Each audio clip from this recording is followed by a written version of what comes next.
Welcome back to my series, Sourdough for Real Life, not for people with empty schedules and perfect kitchens. Today we ask, do you need to cold proof? What if I don't have a Bannatyne?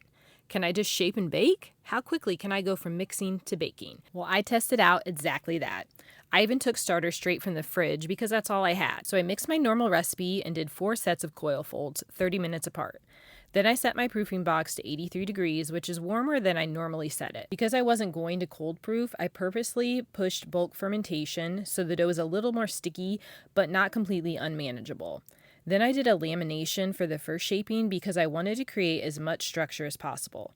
I preheated the Dutch oven at 425 degrees for about 30 minutes, then did my second shaping. I did the double catty-class method, but continued to create surface tension with the counter. Once I got it as close as I could into a batard shape, I transferred it over to the parchment paper.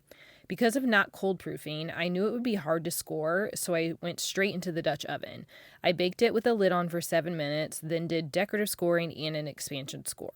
But I think I would have been better at 5 minutes because the crust had already started to form.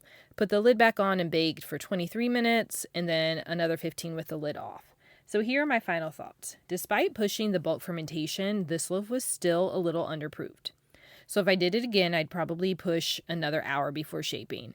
The risk of overproofing is low. Overall, it turned out pretty well.